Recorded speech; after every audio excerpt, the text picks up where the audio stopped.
সব থেকে কাছের মানুষগুলো একসময় আমাদের ব্লক লিস্টে জায়গা পায়।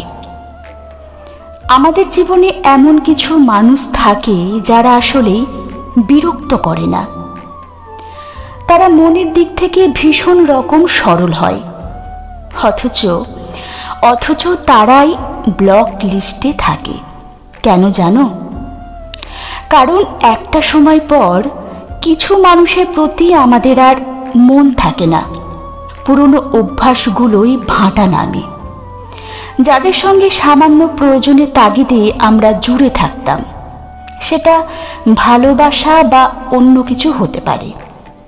প্রয়োজন মিটলে কেমন অনায়াসে আমরা দূরত্ব চাই, তার থেকে পালিয়ে বাঁচার ভয়ে ব্লক লিস্টে পাঠিয়ে দিই। কি অদ্ভুত, তাই না? রাতে ঘুমানোর আগেই নিজেকে একবার প্রশ্ন করে দেখো, একটা উত্তর আসবে, এটা ভীষণ বোকামি।